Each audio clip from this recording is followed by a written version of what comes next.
তুলে কাটা না গোটা এই ছবিটা তুলতে হবে।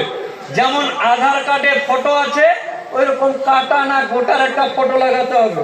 মানে রুস্তুম হাজি যে 5 বছর ধরে মুসলমান এর প্রমাণ দিতে হবে। এর প্রমাণ দিতে গেলে কি করতে হবে না, তো এই যে হাজি যে হজ করে এসছে, যে উমরা করে এসছে, যার বাপ হাজি ছিল, যার দাদা মুসলমান ছিল, সে মুসলমান। এই সরকার বলছে তুই যে 5 বছর ধরে মুসলমান তার একটা সার্টিফিকেট দিতে হবে প্র্যাকটিসিং মুসলমান কিনা।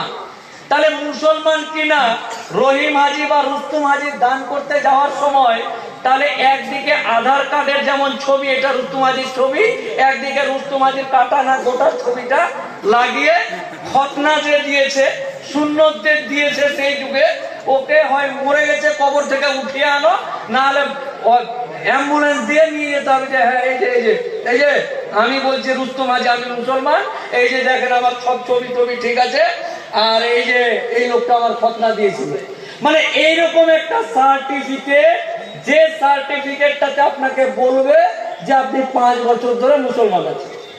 তাহলে এটা গেল নতুন আইন যে হাজি সাহেবকে লুঙ্গির ভিতরে মোবাইল ঢুকে ছবি তুলতে হবে কাটা না গোটা।